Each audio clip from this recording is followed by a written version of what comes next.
Bom, estamos aqui hoje,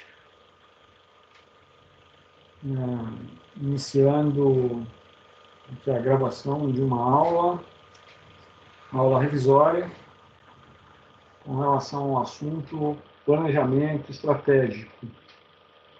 Então, inicialmente, aí vamos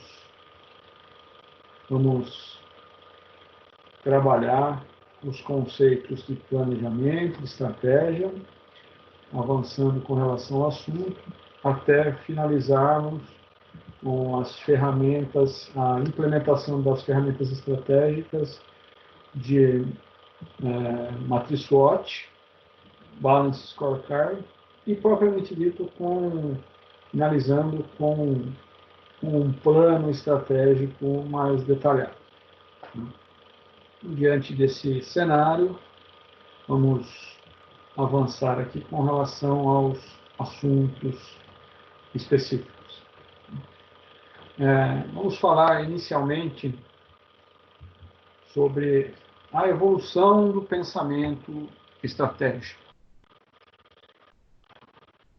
Então, mas antes de avançar em relação à evolução do pensamento estratégico, vamos definir aqui em linhas gerais o que é uma estratégia. A definição e a aplicação da estratégia, elas são consideradas um dos pontos mais importantes da atividade de qualquer empresa, de qualquer executivo, né? Mais do que estratégia propriamente dito, é uma questão fundamental. Os pensadores aí da área de gestão empresarial vêm ao longo do tempo discutindo e travando ideias a respeito do tema, né? Então, a palavra estratégia, inicialmente, ela vem da escrita grega, né? No qual stratos é o mesmo que exército, iago, liderança ou comando. Tendo significado inicialmente, estratégia inicialmente, ela está associada à guerra, aos conflitos, né?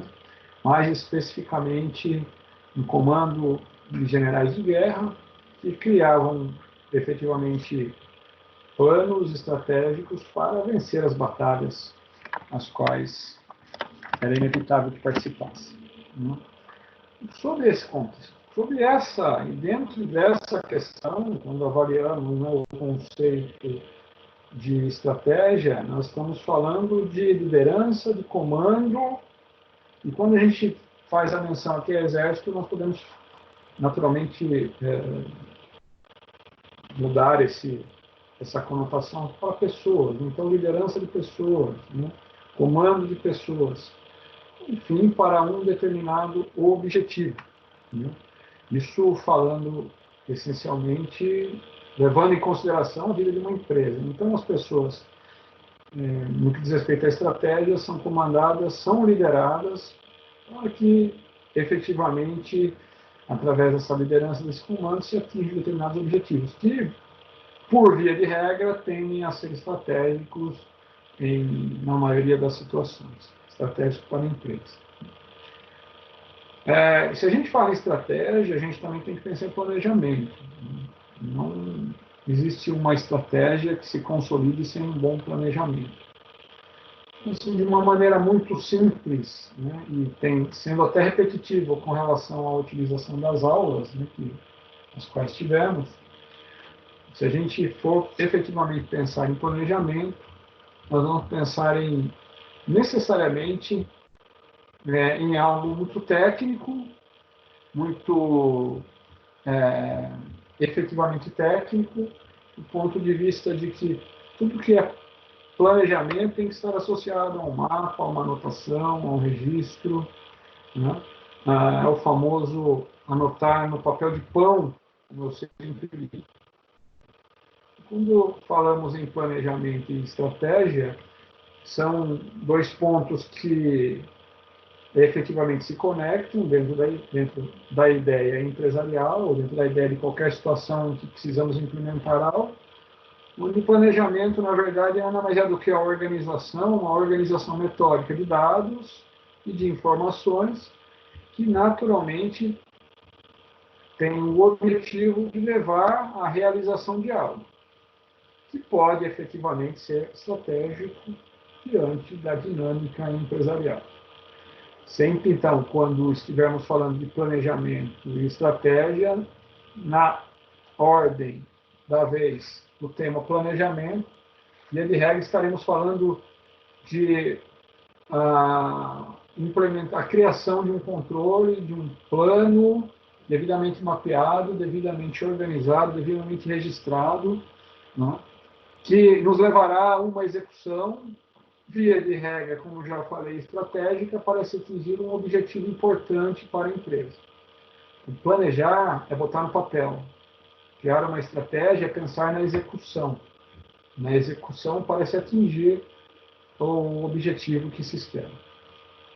Nós formos pensar, diante desse conceito, né, uma ideia de planejamento, de estratégia muito simples, né, muito fácil para entendermos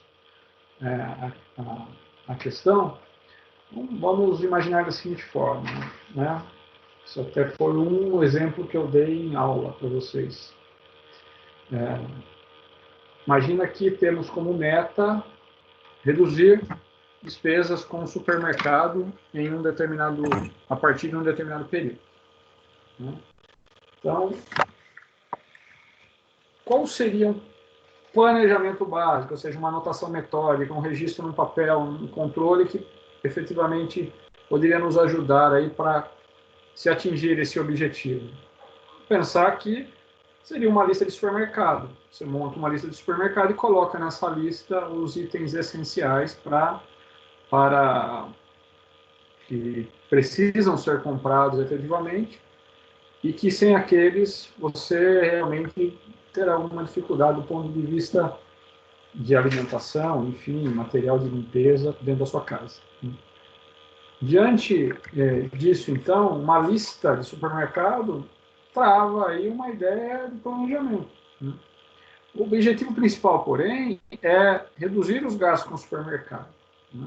Podemos esquecer, inclusive, que se temos um planejamento, uma estratégia, quando falamos, por exemplo, em questões financeiras, o importante é termos uma meta, né? Um objetivo claro. Então, se o nosso objetivo principal é a redução de gastos no supermercado, temos que mensurar a redução desse gasto, né? Vamos imaginar o seguinte, por exemplo, reduzir em 10% os gastos com o supermercado em se comparando a média de gastos dos últimos 12 meses. Isso seria efetivamente um ponto numérico que iríamos nos balizar para efetivamente podermos conseguir construir esse objetivo de uma maneira bem clara, bem objetiva, né? bem coerente. Então, planejamos, fizemos a lista de supermercados, sabemos o quanto temos que reduzir. Evidentemente, a partir daí também temos que medir mês a mês, né, se vamos atingindo essa meta. Em um primeiro mês, nós vamos comparar a redução com os últimos, por exemplo, com os últimos 12 meses gastos de supermercado, né, comparar a redução daquele mês com uma média dos últimos 12 meses de gasto com o supermercado. A partir daí, nós vamos comparar como? Vamos continuar comparando com essa média e fazendo um comparativo também entre o mês efetivamente anterior, ou vamos comparar apenas de mês seguinte para mês anterior, enfim. Independente da forma, temos que ter um acompanhamento seguinte, né? Tudo isso, né? A lista de supermercado, o percentual a se reduzir de gasto com o supermercado, o acompanhamento mês a mês depois, posterior, que vai ter uma forma de se avaliar efetivamente, tudo isso está dentro do planejamento. Agora, quando a gente vai falar em estratégia diante dessa situação, vamos falar exatamente da execução. Então, qual que seria uma estratégia que nos levaria a conseguir concretizar o que está planejado, ou seja, atingir uma média de redução de gasto com o supermercado, ou atingir uma média, um valor, um percentual de redução de gastos com o supermercado, por exemplo, da ordem de 10%. Seria, naturalmente, encontrar os estabelecimentos comerciais que podem nos oferecer uma redução efetiva de gastos com o supermercado na ordem de 10%. Então, essa seria a estratégia. Então, percebam que a estratégia normalmente vai estar associada à execução. O planejamento vai fazer parte de um conjunto de informações metódicas que você vai efetivamente colocar no papel, né, de maneira que a execução estratégica possa dar condições de você conseguir concretizar o objeto do seu planejamento. Né? Diante dessa ideia, que é a base principal do estudo de planejamento estratégico, né, muitos pensadores estratégicos muito do pensamento estratégico veio evoluindo ao longo do tempo. Né, e nós temos o que se chama de escolas do pensamento estratégico. Uma escola do pensamento estratégico, que foi objeto de vocês, o que se chama do modelo básico da escola do design. Então, está efetivamente esse assunto, né, no capítulo 1 do livro, Evolução do Pensamento Estratégico. Né? Existem outras escolas do pensamento estratégico, como a escola do planejamento, por exemplo, né, a escola do posicionamento e demais escolas. Eu vou comentar nessa revisão aqui sobre o modelo básico da escola baseado no modelo do design. Tá? Diante dessa escola estratégica, nós vamos ver a estrutura, a conexão da empresa com dois ambientes, um ambiente externo e um ambiente interno. Né? Diante dessa condição, o ambiente externo, né, vai nos trazer, essa análise do ambiente externo e interno vai nos trazer a ideia da matriz SWOT, né, que é onde nós vamos avaliar as forças e as fraquezas, né, e as oportunidades e as ameaças. As forças e as fraquezas vão estar diretamente conectadas com o ambiente interno e as oportunidades e ameaças vão estar diretamente conectadas com o ambiente externo da empresa, né? Se conecta com a empresa. Diante dessa ideia, né, as empresas vão enxergar onde são fortes, onde são fracas, onde encontram oportunidades e onde encontram ameaças, analisando o ambiente interno e o ambiente externo, naturalmente. E diante disso, pode ser possível criar uma estratégia, né, para se tornar cada vez mais forte, onde ela é forte, se tornar forte, onde ela é fraca, poder aproveitar as oportunidades que o mercado oferece e também, efetivamente, poder superar as ameaças que o mercado oferece. Então, é um tipo de escola estratégica que visa fazer com que a empresa seja forte internamente falando e seja forte também quando vai brigar com o ambiente externo. Né? Internamente, né, o que seria uma força para a empresa? Por exemplo, seria uma força para a empresa, de repente, a tecnologia que ela tem dentro da empresa.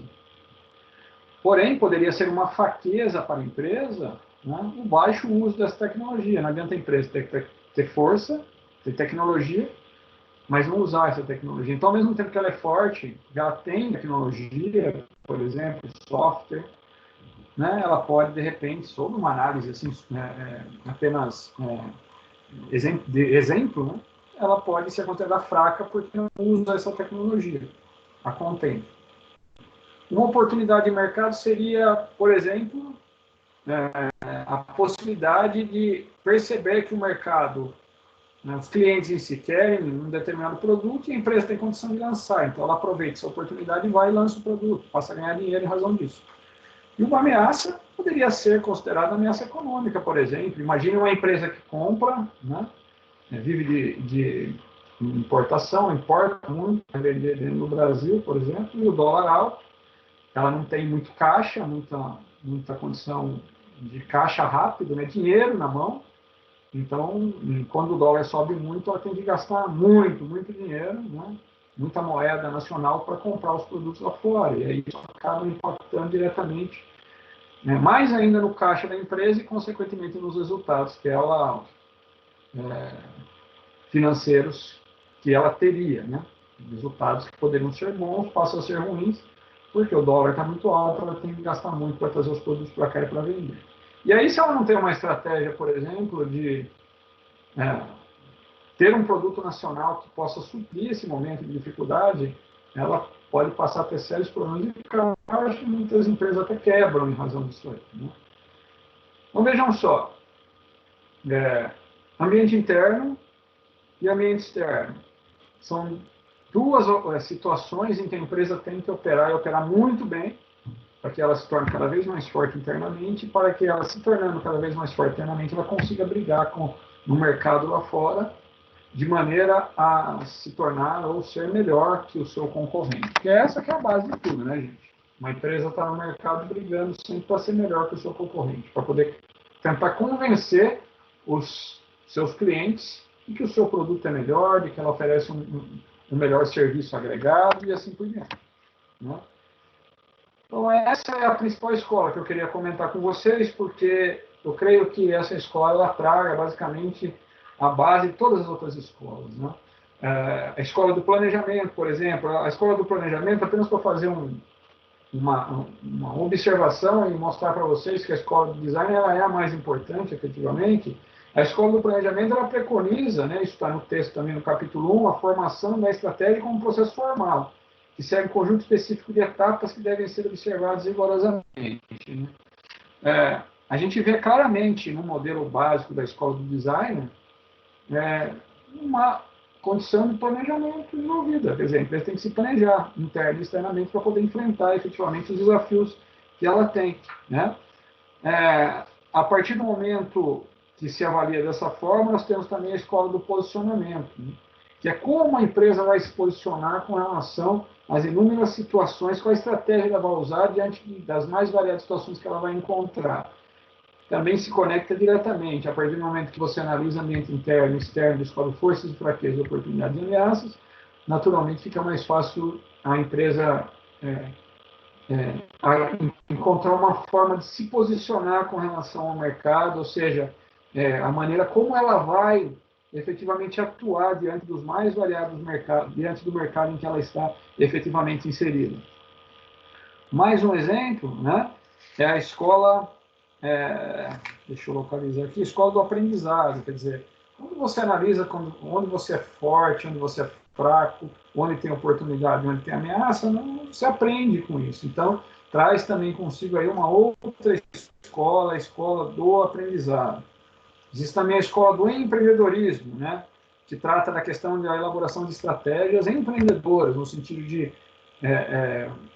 vencer desafios e vencer concorrência, colocar coisas novas no mercado, né, e assim por diante. Então, a escola do design também traz a análise, a possibilidade, né, do empreendedor estar associado a tudo isso, analisando onde ele é forte, onde ele é fraco, onde ele tem oportunidade, onde ele tem ameaça. Então, diante de todas essas avaliações aqui, né, a gente vai avançando, entendendo que o planejamento é algo, novamente, metódico, que deve ser registrado, anotado, entendendo que a estratégia normalmente vai estar associada à execução, né, e a execução tem que buscar a todo custo, né, conseguir realizar o que está dentro do planejamento, para que planejamento e estratégia deem as mãos na realização futura daquilo que se imagina, né, que se atinja efetivamente o objetivo que se busca, né.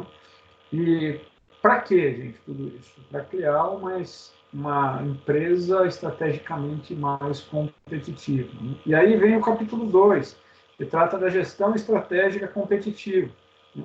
E aqui eu vou falar um pouco para vocês sobre as principais características da gestão estratégica competitiva, né? A gestão estratégica competitiva, ela está diretamente associada, né, a alguns pontos importantes. Então, o primeiro deles, a empresa tem que pensar de forma global, não dá mais para pensar apenas no quintal de casa. A empresa tem que pensar hoje de forma global. A atuação dela é mundial. A gente tem as redes sociais, a internet principalmente, né, que posiciona as empresas dentro de um cenário muito maior hoje, né, onde o mundo é o quintal das empresas. Diante desse cenário de gestão estratégica competitiva, que tem que objetivo? Fazer com que a empresa seja melhor que seu concorrente. Então, a gente associa o conceito de planejamento, o conceito de estratégia, a escola do designer voltada para planejamento e estratégia, né? As principais características que uma gestão estratégica competitiva, né, o que uma empresa tem que ter para ser estrategicamente competitiva com relação aos seus concorrentes, a gente vai associando tudo isso e vai fazendo disso um belo tempero aí para um prato importante, né, que é a empresa conseguir ser melhor que seus concorrentes no mercado. Então, não só a atuação global, mas proatividade e foco participativo. Então, a empresa como um todo, né, os colaboradores têm que participar, né, tem que ser proativos, né? A empresa tem que participar do mercado, tem que saber o que o cliente está querendo, o que ele deseja. Os colaboradores têm que estar dentro dos processos estratégicos da empresa, de maneira que a criatividade possa ser incentivada, né? As empresas também têm que pensar em analisar resultado por unidade de negócio. Não adianta, então, apenas ficar pensando, pensar na empresa como um todo, mas tem que pensar em unidade de negócio. Então, se a empresa produz produtos diferentes, que se avalie resultados diferentes, né? Por produtos diferentes. Se eu tenho o produto A, qual é o resultado do meu produto A? Quanto de custo eu tive de produção desse produto A? Produto B, quanto que eu tive de custo de produção desse produto B? Qual o resultado efetivamente contábil e financeiro que foi oferecido? Então, é o que se chama de unidade estratégica de negócio, né? Dividir negócios e avaliar resultados de maneira dividida também. Fazer alianças às vezes até com concorrente, tá? Fazer alianças, às vezes até com concorrente, mas com fornecedores, fazer alianças com clientes. Fazer aliança gente, criar estratégias que possam fazer com que interesses em comum sejam satisfeitos. Então, se você tem um fornecedor, faz uma parceria com ele, fecha um contrato com ele, que ele vai vender mais material para você e você, consequentemente, vai vender mais diante do mercado. Então, fazer negócio, fazer parceria, né? Um apoiando o outro, onde todos ganham. Buscar a sustentabilidade, principalmente na parte do meio ambiente, é muito importante, porque o negócio não se quebre. Porque se o seu concorrente, ele dá uma condição ambiental melhor do que o seu produto, a tendência é, com as redes sociais aí hoje, que os clientes busquem o concorrente e não a sua empresa. E buscar aprender continuamente, não tem outra forma de ser, né? de atuar. E diante disso, você vai buscando ferramentas estratégicas, com a SWOT, com o Balance Scorecard e com a construção de um planejamento estratégico, que vai poder fazer com que, naturalmente, você possa fazer um planejamento estratégico e vá acompanhando os resultados que você espera mais à frente, né? Então, nós fizemos aqui um resumo para vocês agora do capítulo 2, que trata da gestão estratégica competitiva, né? No capítulo 3, nós temos umas tratativas que tratam das diretrizes estratégicas. Então, não adianta planejamento, não adianta estratégia,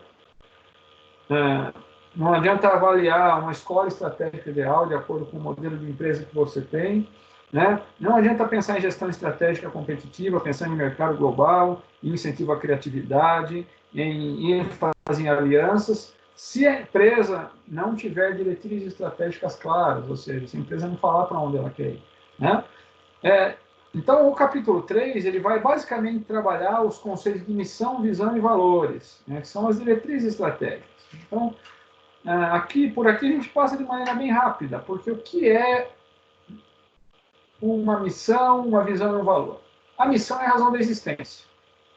É a empresa dizer para colaboradores, fornecedores, sociedade em geral, para que ela existe. Então, por exemplo, a missão de determinada empresa é fornecer determinado produto para seus clientes de maneira que possa levar até eles felicidade, alegria, satisfação, qualidade. É uma missão.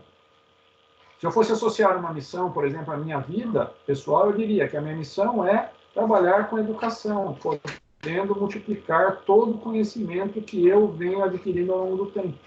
Esse é o meu sentido de missão. Ou seja, é o que me move a realizar alguma coisa. Então, a empresa tem que deixar isso claro para todos os públicos envolvidos. Clientes, fornecedores e, muitas vezes, até concorrentes. Precisam entender. Os concorrentes, é bom que os concorrentes vejam efetivamente qual é a sua missão. Embora algumas empresas não gostem de divulgar isso de maneira estratégica, mas é importante que o concorrente saiba a sua missão, né? Porque ele saber da sua missão significa incomodá-lo quando a sua missão é uma boa missão, quando a sua missão atinge as pessoas em essência. Ah, professor, mas ele não vai criar nenhum meio de copiar a minha missão? Não adianta só copiar a missão. Ele tem que fazer, cumprir bem a missão dele, né? Então, se a empresa cumpre bem a missão dela e ela consegue construir uma missão muito bem, no português, muito bem escrita, isso é realmente um ponto bastante importante. Então, enquanto a missão é a razão da existência, a visão é onde eu quero chegar. Então, por exemplo, eu como professor tenho como missão levar a educação, levar o conhecimento que eu adquiri ao longo do tempo para o maior número possível de pessoas. Qual seria a visão? A visão é onde eu quero estar. Olha, então tá, diante desse cenário, daqui a 5 anos eu quero ser um professor de MBAs avançados, empresariais, focado, né, a visões empresariais avançadas. Daqui a uns anos, eu quero ter ser um doutor em tal matéria. Eu quero, naturalmente, continuar dando aula, continuar cumprindo a minha missão, mas quero, de repente, ser professor da Unicamp, por exemplo. Essa é a minha visão, é onde eu quero chegar. A missão é o que me move, a visão é onde eu quero estar. Dentro de um determinado horizonte de tempo, que precisa ficar claro também da visão. E os valores, gente, são os valores que, de repente, me construíram como professor. A ética, a responsabilidade, o respeito ao aluno, né? a coerência com relação ao ensino, ensinar com certeza do que está ensinando, para isso você tem que aprender. Então, são os valores. Ética, respeito, né? Visão social, de integração social, de mudança e quebra de paradigmas através da educação, né? Oferecendo conceitos de vida, conceitos educacionais, aprendizado acima de tudo, conhecimento cultural, valores que me movem. Né?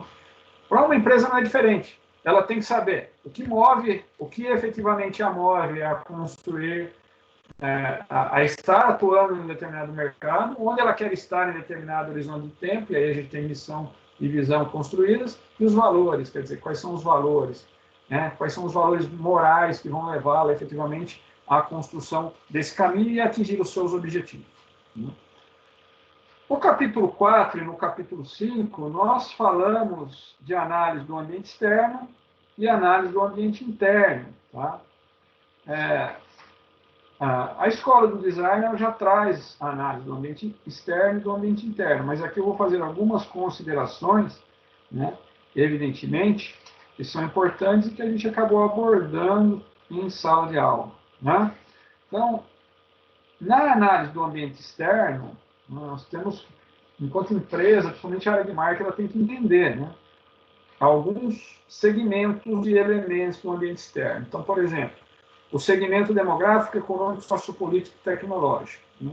Então, lá no segmento demográfico, os elementos que vão ser avaliados vão ser tamanho e taxa de crescimento da população, faixa etária, composto étnico, né?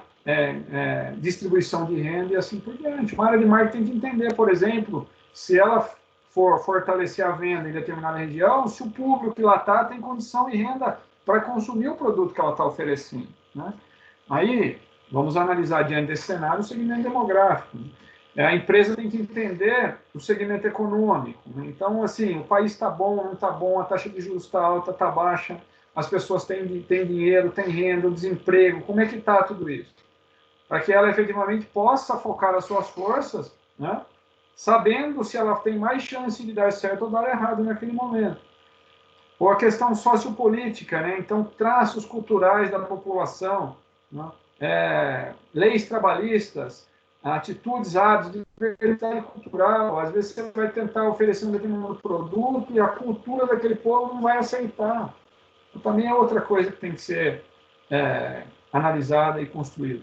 Né? E a tecnologia, né? O segmento tecnológico, né? Investir em pesquisa e desenvolvimento, geração de inovação e por aí vai. Então, tudo isso tem que ser avaliado, né? Acaba sendo avaliado dentro de segmentos e de elementos que estão conectados com o ambiente externo. Então, a empresa tem que tentar ter essas informações para poder, para poder aproveitar as oportunidades e enfrentar as ameaças. Então, a tecnologia pode dar uma oportunidade de um produto melhor, de alavancar venda com um produto melhor, né? Estamos falando de ambiente externo. E, consequentemente, pode gerar uma oportunidade diferente para a empresa, né? Em contrapartida, os aspectos econômicos, por exemplo, como a taxa de juros alta, podem impedir as pessoas de consumir. Então, isso se torna uma ameaça com relação ao mercado, né? Então, nesse mesmo capítulo 4, tá, do livro, e lembro que todas essas análises estão espalhadas no portal, né? Não, estão espalhadas mediante PowerPoint, mediante o próprio capítulo do livro, que eu estou fazendo um resumo aqui com base no capítulo do livro, que é a base do estudo todo, tá? Mas vocês vão ter em PowerPoint, tem aulas gravadas lá, efetivamente colocadas, vídeos, né? Enfim, uma série de materiais já registrados, onde vocês também podem buscar aí, retroagir, buscar mais informação a respeito, tá? Isso, na verdade, é uma aula de revisão aí, para prepará-los aí para a avaliação, certo? Bom, seguindo adiante aqui, nós temos também uma análise importante, né? Que é a análise das 5 forças competitivas que Porter nos ensina, né? Então, diante desse cenário, a gente vê a concorrência num ponto central, as empresas brigando entre si em um bloco central, e em volta nós temos, e isso já é uma força, né? Uma força competitiva, ou seja, a rivalidade, os concorrentes, e nós temos mais 4 pontos, né? Quer dizer, que é o poder de barganha dos compradores, né?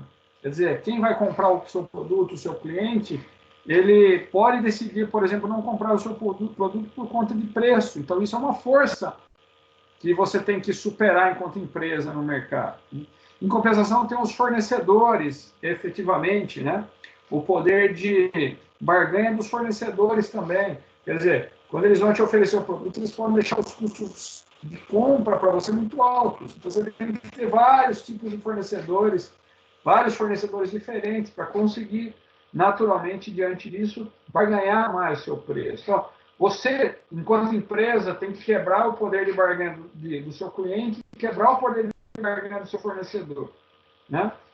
Tem que estar preparado em vários aspectos para poder ser melhor que o seu concorrente, dentro da briga ali efetiva que existe entre as empresas, né? E, naturalmente, quebrar a possibilidade de entrar novos concorrentes, sendo forte no mercado, e também oferecer qualidade suficiente para que os seus clientes não queiram trocar o seu produto por nenhum produto substituto que possa aparecer no mercado.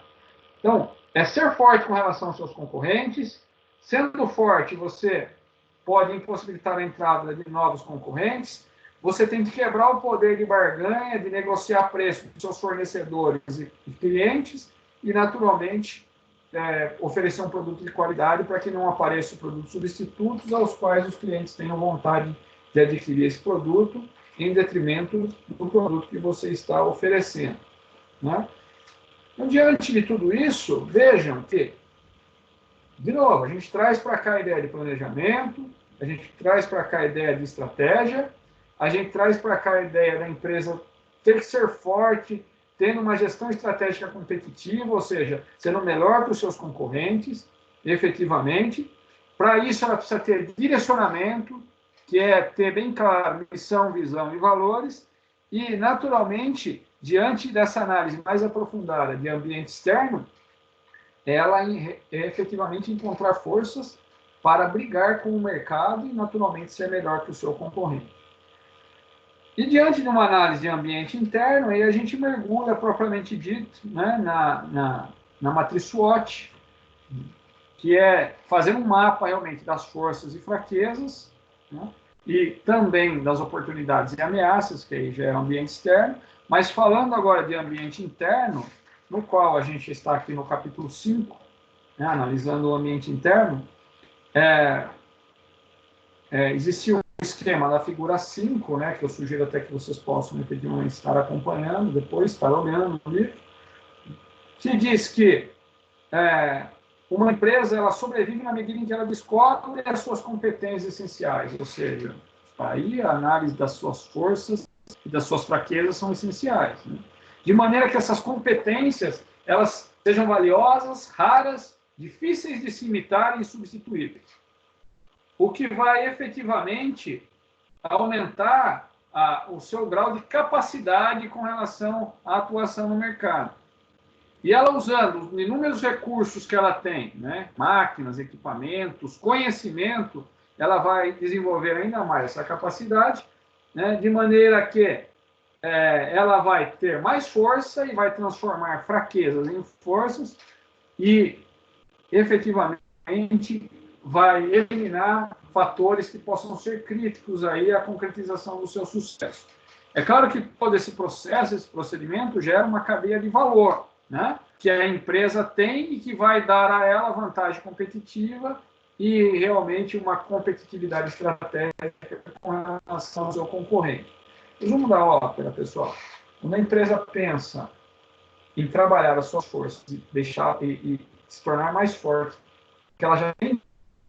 E quando a empresa pensa em transformar as suas fraquezas em forças, ela está descobrindo competências, as quais ela vai efetivamente se tornar mais forte ao longo do tempo. E, naturalmente, em razão disso, ela pode aí superar os seus concorrentes, que é o ponto principal. Uma empresa ela sobrevive de duas coisas, gente. De três fatores. Boa gestão interna, uma boa administração, inclusive financeira, né? Superação da concorrência. Superação da concorrência é um ponto extremamente importante, né? E, naturalmente, um sentido de evolução e de caminho aí estratégico sempre sendo revisados constantemente. Então, ela tem que ter boa gestão interna, ela tem que superar os seus concorrentes e ela tem que fazer revisão interna dos seus processos estratégicos para se manter sempre à frente dos seus concorrentes. O que não é uma tarefa fácil. Pelo contrário, é uma tarefa bastante difícil de se atingir. Porque o mercado hoje é muito, muito complexo, né? E chora menos quem pode mais. Essa é a grande questão de tudo, né?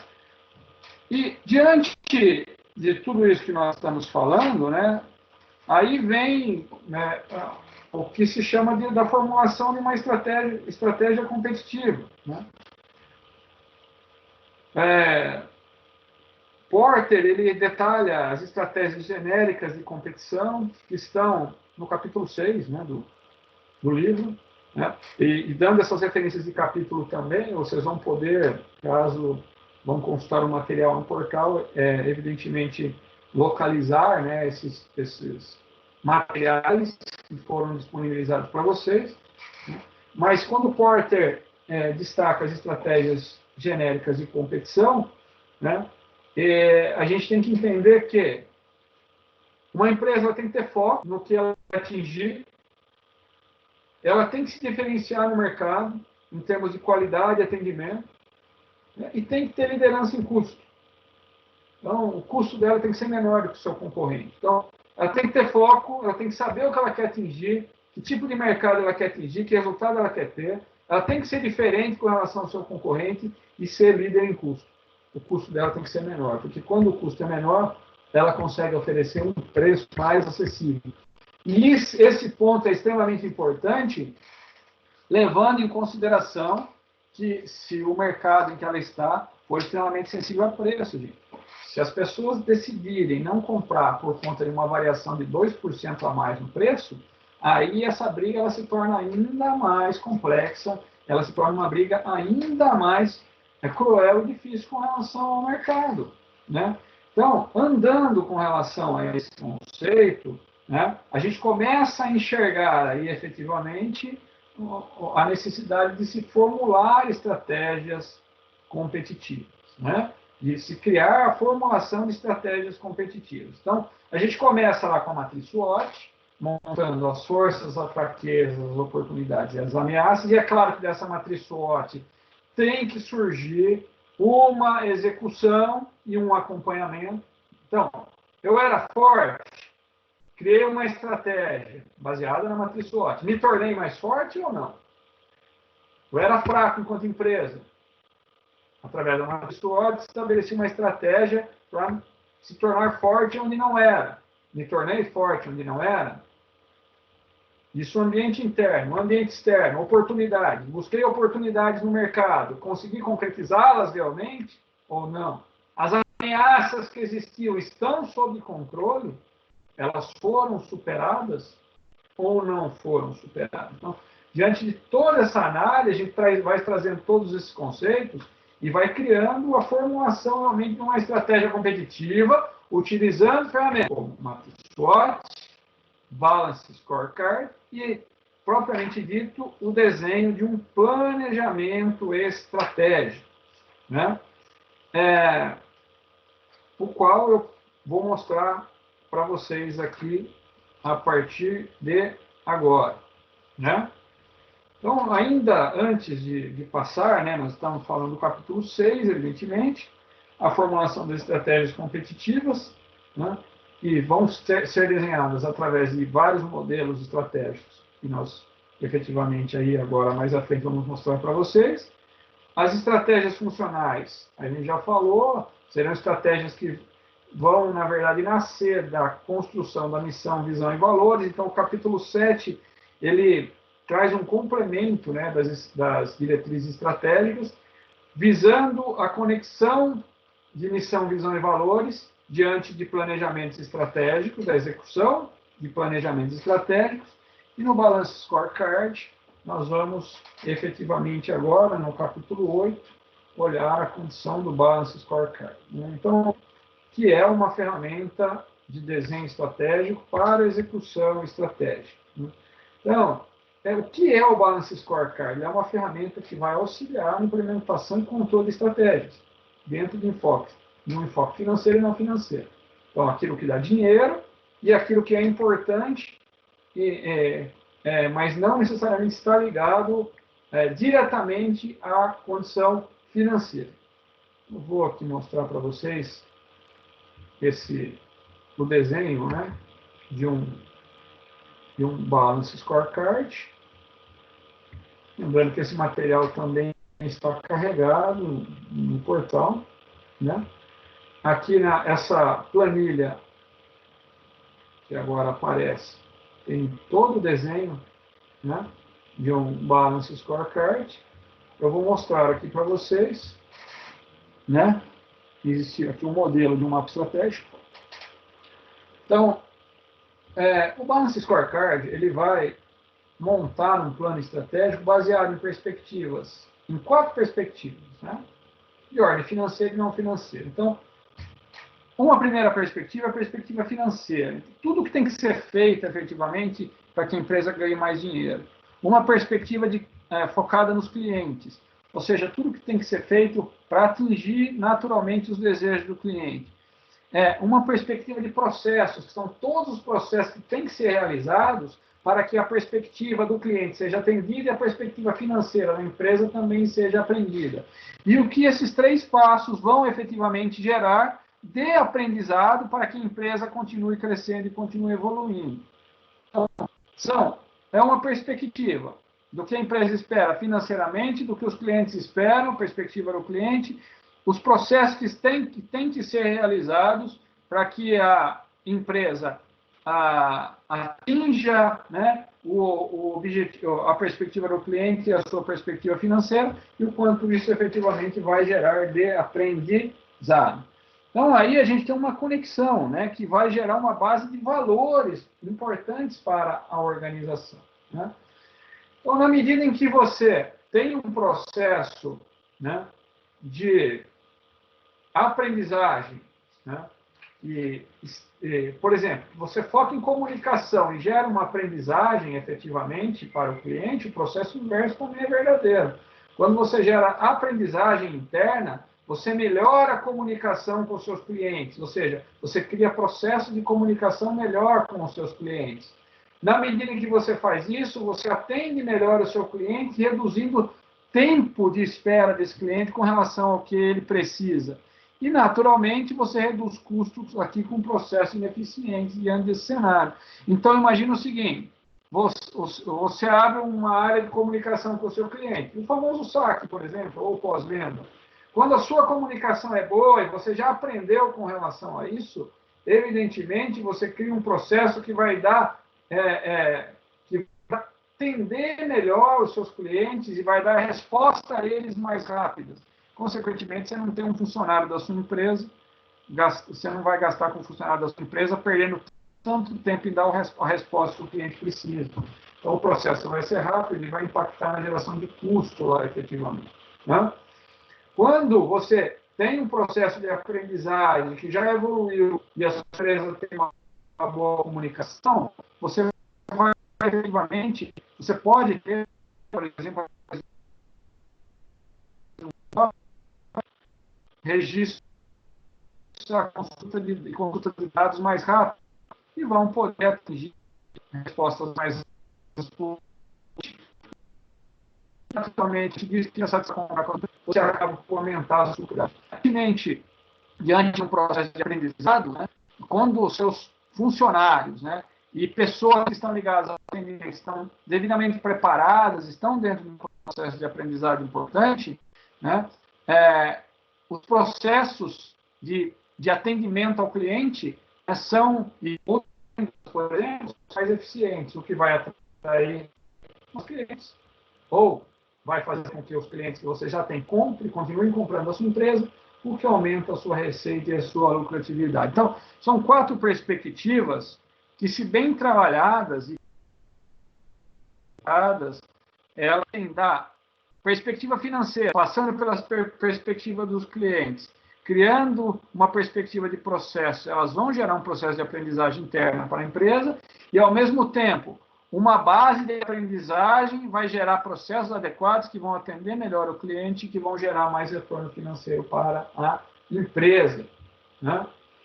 Então, assim, diante desse desenho conceitual aqui, né, a gente olha efetivamente aqui, né, um desenho, né, de alguns exemplos do Balance Scorecard sobre a perspectiva financeira, por exemplo. Então, reduzir custos com processo ineficiente. Qual indicador vai ser avaliado? Então, é um conjunto de indicadores, gente, que vão mostrar se está atingindo o objetivo ou não. Hora extra e produtividade. Então, tem que reduzir hora extra. Ó. Zerar a necessidade de hora extra. Né? Qual ação? Contratar uma consultoria em produtividade e melhoria de processo. Né? Então, sobre perspectiva financeira, essa seria uma atividade focada no Balance Scorecard, que tem como objetivo reduzir custos com hora extra. E tem aqui o conjunto de ações que vão ser tomadas. Né? Sobre a perspectiva do cliente, né? Um determinado objetivo, reduzir o tempo na entrega de produtos e conclusão de serviços. Qual indicador? Dias para entrega de produtos e tempo de desenvolvimento dos projetos, ou seja, quanto tempo nós estamos demorando para atender o nosso cliente. Qual seria a meta aqui? Gerar atraso em relação às datas que foram acordadas com o cliente ou contratadas com o cliente. Ações, avaliar as expectativas de prazo pelo cliente e melhoria de processo para atendê-lo. Então, sob a visão do cliente, esse seria um processo focado no Balance Scorecard. Né? Com relação ao processo, um objetivo, né? Processo interno, melhorar a clareza na comunicação entre colaboradores internos e externos, né? E clientes externos, ou seja, como que a empresa, os colaboradores da empresa se comunicam com os clientes. Né? Então, qual o indicador? Medir o nível de satisfação do atendimento por parte do cliente. Qual a meta? Esclarecer dúvidas, né, dos clientes com rapidez e agilidade e cumprir aquilo a qual se propõe. E, efetivamente, diante disso, uma ação é padronizar a documentação de processos que façam com que essas rotinas sejam efetivamente realizadas sempre. E, diante do cenário da aprendizagem, um outro exemplo, com o objetivo, facilitar, vou usar aqui um outro exemplo, promover a aderência dos colaboradores ao plano estratégico da organização, ou seja, a empresa fez um planejamento estratégico, ótimo, todo mundo tem que conhecer e saber. Né? Então, quais indicadores? Rotatividade de pessoas, satisfação com a proposta, feedback, ou seja, os colaboradores estão participando do processo, né, de aprendizagem e crescimento da empresa, estão participando das coisas importantes da empresa. Qual seria uma meta aqui? Reduzir a rotatividade de pessoas e manter as pessoas mais satisfeitas.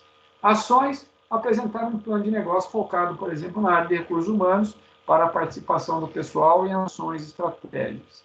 Então, vejam, gente, aqui a gente tem um conjunto, nessa ferramenta de Balance Scorecard, de planejamento, de estratégia, né, naturalmente, de gestão estratégica competitiva, diretriz estratégica, ou seja, a missão, visão e valores estão diretamente conectados aí dentro, tem que estar, senão não faz sentido, né?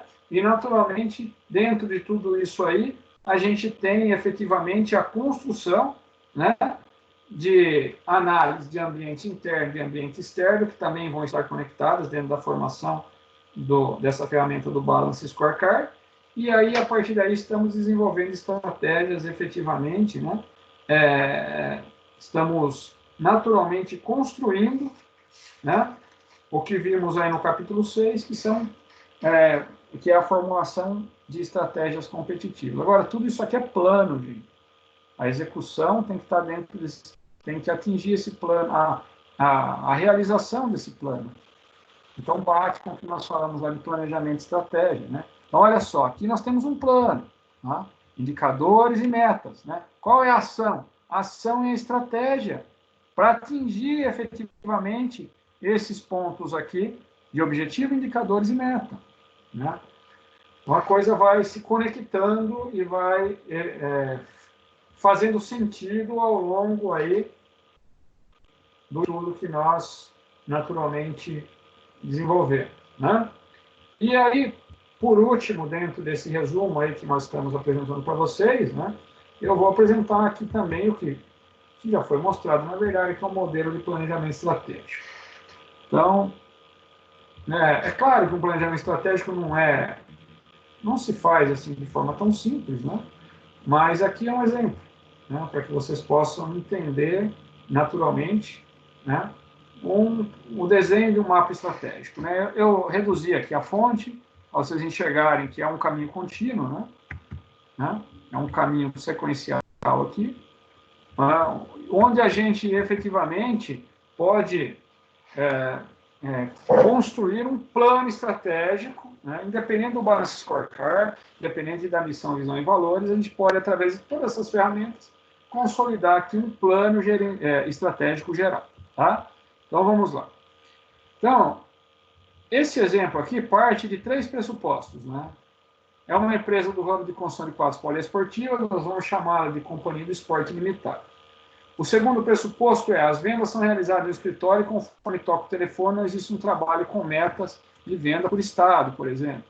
E o pressuposto 3, a empresa quer aumentar as vendas em 30% no ciclo de 1 ano, dividindo as forças comerciais por estado, né? Então, diante desses 3 pressupostos, o que a gente está buscando? Aumentar as vendas em 30%. Em que prazo? Hipoteticamente aqui, de 2 de janeiro de 2020 a 31 de 12 de 2020, do 12 de 2020. Como estratégia? Nós pretendemos dividir os vendedores por estado, coisa que não era feita até então, né? Qual o resultado esperado? Se espera aumentar gradativamente as vendas até atingir o pico de 30% em 31 de 12 de 2020, em se comparando efetivamente com os 12 meses efetivos do ano anterior. Descemos, né?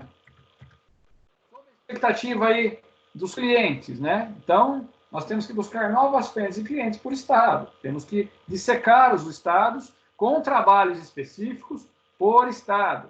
Aqui a gente pode passar a ter, por exemplo, um gerente comercial que cuide de alguns estados, não tem problema, mas temos que ter efetivamente equipes dispostas em estados diferentes, né? Os sócios vão avaliar os indicadores de desempenho de vendas quinzenalmente. Essa é a ideia. Então, percebam, gente, a gente está partindo de uma ideia principal, né, que é aumentar as vendas em 30%, e estamos construindo um caminho, efetivamente, para que isso aconteça, né? E como vamos avaliar tudo isso efetivamente?